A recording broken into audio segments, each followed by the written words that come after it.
তুমি জানো না? তুমি জানো না এই কলমের কালি শেষ হয়েছে জন্য 2 নম্বরের জন্য 100তে 100 পাওয়া নেই ভৌত বিজ্ঞানে। আর তুমি কলম খাটের নিচে ফেলছো। হ্যাঁ, পড়াশোনা করার বাদে তুমি কেন খাটের নিচে কলমটা ফেলছো? দেখো আমি না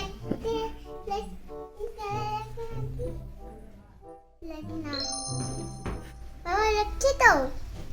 তাহলে তুমি এই কলম কালি আছে, তাও তুমি কালি না শেষ করে কেন খাটের নিচে ফেলছো? তুমি জানো এই কলমের জন্য 100তে 100 পাই নাই, 2 নম্বরের জন্য জানো 100 পাই নাই। কলমের কালি শেষ হয়ে গেছে, ভৌত বিজ্ঞানে পাই নাই। তুমি জানো তুমি কেন ফেলছো কলমটা নিচে? হ্যাঁ, এরপর থেকে কলম নষ্ট করবে না, বুঝছো? অন্য লোক কলম পায় না পড়াশোনা করার জন্য, কালি শেষ হয়ে যায়, নাম্বার কম পায় পরীক্ষায়। আর তোমাকে কলম এনে দেওয়া হয়েছে জন্য তুমি নিচে ফেলছো।